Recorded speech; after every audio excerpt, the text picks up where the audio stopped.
అదే సభాపతిగా ఈ చైర్లో ఉన్నత చైర్లో కూర్చున్నప్పటికి కూడా సభాపతిగా నాకు కూడా అనేక విషయాలు చూస్తుంటే ఆవేదన కలుగుతుంది.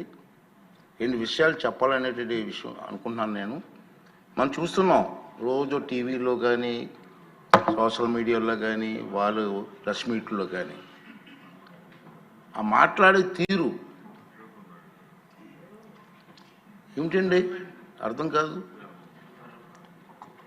మళ్ళీ మేమే వస్తాం లేక పేకలు కోసేస్తాం. ఏంటండి అంతు చూస్తాం మాటలు రఫరఫాట సినిమా డైలాగ్ రఫరఫ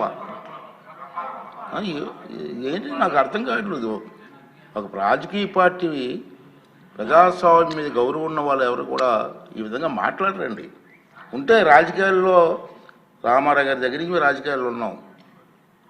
ఒకటే చెప్తాను నేను, రాజకీయ పార్టీలు అన్న తర్వాత ప్రజాస్వామ్యంలో ఓడుతూ ఉంటాం, గెలుస్తూ ఉంటాం.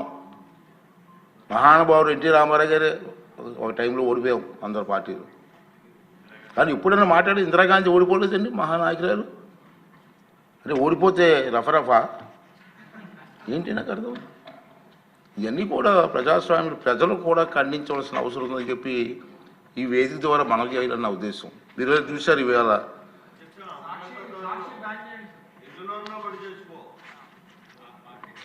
అంటే నేనేమంటానంటే నేను మీలా విమర్శించకూడదు కాబట్టి కొంచెం వస్తుంది, ఆవేశం వస్తుంది కానీ కంట్రోల్ చేసుకుని మాట్లాడాల్సి వస్తుంది. ఇంకా ఏం చేస్తామంటే నేను చూశాను ప్రజాస్వామ్యంలో గెలవచ్చు ఓడిపోవచ్చు. రాష్ట్ర అభివృద్ధిని దృష్టిలో పెట్టుకొని అందరూ నాయకులు ముందుకు వెళ్ళాలి తప్పించి ఇష్టం వచ్చి మాట్లాడాలండి. సరే రాష్ట్రం గెలిచావు, ఏం చేసావు? రాష్ట్రాన్ని సర్వనాశనం చేశారు. మనం కళ్ళారా చూసాం, ప్రజలు కళ్ళారా చూశారు, అందుకే మన బుద్ధి చెప్పారు. ఇప్పుడు ఏం చేయాలి? నీ డ్యూటీ ఏంటి? అది ప్రతిపక్షంగా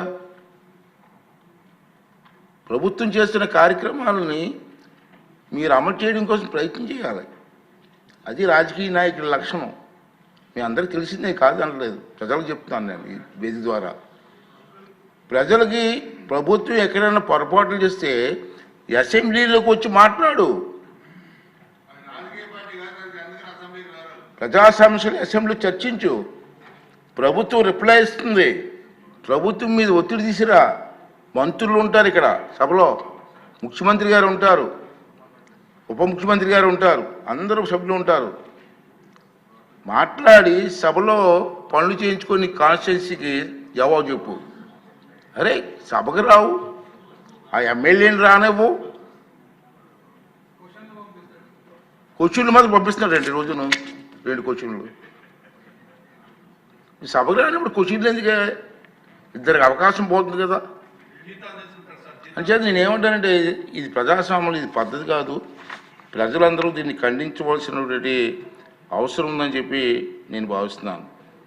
ఎందుకంటే నేను చూసాం గతంలో, మనం కూడా హిస్టరీలోకి వెళ్ళాలండి. చాలామంది పెద్దలు ఉన్నారు కాదంటలేదు, కొత్త వచ్చారు. ఉమ్మడి రాష్ట్రంలో గౌతి లచ్చన్న గారు అని మీరు ఇప్పుడు పేరు విన్నారండి? అందరికీ స్వతంత్ర సమర యోధులు అతను. ఇప్పుడు శిరీష తాతగారే, మన ఎమ్మెల్యేగా తాతగారు. మా తాతయ్య గారు గౌతి లచ్చన్న గారి శిష్యులు. ఆ స్వతంత్ర పార్టీ నక్షత్రం గుర్తు ఆ పార్టీలో మా తాతయ్య గారు 4 టైమ్స్ ఎమ్మెల్యే గెలిచారు వారి నాయకత్వంలో. అతను ఒకసారి 40 మెంబర్స్ 50 మెంబర్స్లో ఎమ్మెల్యేలు గెలిచారు. వారి గురువు గారు రంగా గారు. ఇప్పుడు నాకు ఇయర్ గుర్తులేదు కానీ 48 50 మెంబర్స్ గెలిచారు ఆ పార్టీ నుంచి 78లో. ఇప్పుడు 78 జనతా పార్టీ నుంచి 60 మంది సభ్యులు గెలిచారండి ఆ పార్టీలో. గెలిస్తే ఏమైందంటే గౌతి లక్షణం గారికి ప్రతిపక్ష హోదా ఇచ్చారు. నెంబర్ సరిపోయిందని ఇక్కడ మీరు గుర్తుంచుకోవాల్సి చెప్తున్నాను, మీరు మాట్లాడాలా. నెంబర్ సరిపోయిందని గౌతి లక్షణ్ గారికి ప్రతిపక్ష హోదా ఇచ్చారు. కానీ కొంత రాజకీయ ప్రభావం వల్ల కొంతమంది మెంబర్లు పార్టీ వదిలి వెళ్ళిపోయారు. గౌతి లక్షణ్ గారిని ప్రతిపక్ష హోదా దిగిపోమని ఎవరు అడగలేదు సభలో. అతనంటే మహా గౌరవం. కానీ గౌతులచ్చన్న గారు ఒక రోజు సభకు వచ్చి నా సబ్జెక్టు నన్ను వదిలేసి వెళ్ళిపోయారు కొంతమంది. నేను ప్రతిపక్షంలో హోదాలో ఉండే అర్హత నాకు లేదు, నేను రాజీనామా ఇచ్చి వెళ్ళిపోతానని వెళ్ళిపోయారు. అదే మనిషి అంటే, అది నాయకత్వ లక్షణాలు అంటే ఏంటిది? గౌతులచ్చన్న గారు ఎవరు డిమాండ్ చేయలేదు. డిమాండ్ చేయకపోయినా నేను ఉండడానికి నాకు మెంబర్ సరిపోలేదు, నేను రాజీనామా ఇచ్చేస్తాను వెళ్ళిపోయారు. అది రాజకీయ నాయకులకు ఉండాల్సిన మనస్తత్వం, నాయకత్వం తాలూకు విలువలు. అది గుర్తు చేస్తున్నాను నేను. ఇప్పుడు అంటే నెంబర్ లేకుండా నాకెందుకు ఎవరు ఏంటండి?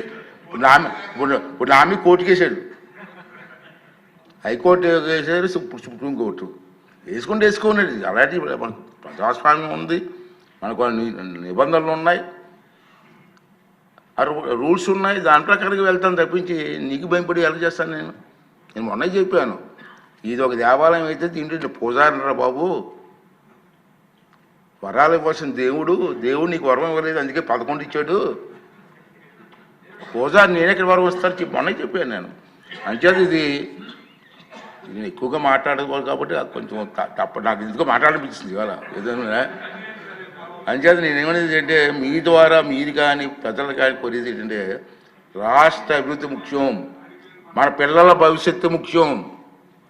దానికోసం అందరూ కలిసి పనిచేయాలి తప్పించి ఇటువంటి దుర్మార్గాలు చేయడం మంచిది కాదు. శ్రీనివాసరావు గారు చెప్పింది చాలా విషయాలు కరెక్టే అండి, కాదనలేను, దాన్ని రిపీట్ చేయలేకపోతున్నాను నేను. అది నువ్వు అన్న డైలాగ్స్ కొంచెం తప్పట్లు కొట్టాలి, మేము కొట్టలేకపోతున్నాం, ఇది బాధ. సరే ఏదేమైనా దీన్ని ప్రజలందరూ ఖండించాలా, ప్రజాస్వామ్యం మీద నమ్మకున్న నాయకులందరూ ఖండించాలా, అన్ని పార్టీ వాళ్ళు ఖండించాలా, ఈ రాష్ట్ర అభివృద్ధి కోసం మనం పనిచేయాలా, దానికోసం అందరూ కలిసి పనిచేయాలని చెప్పి ఈ నిండు సభలో మీ ద్వారా ప్రజలందరికీ మీకు రిక్వెస్ట్ చేస్తున్నానండి.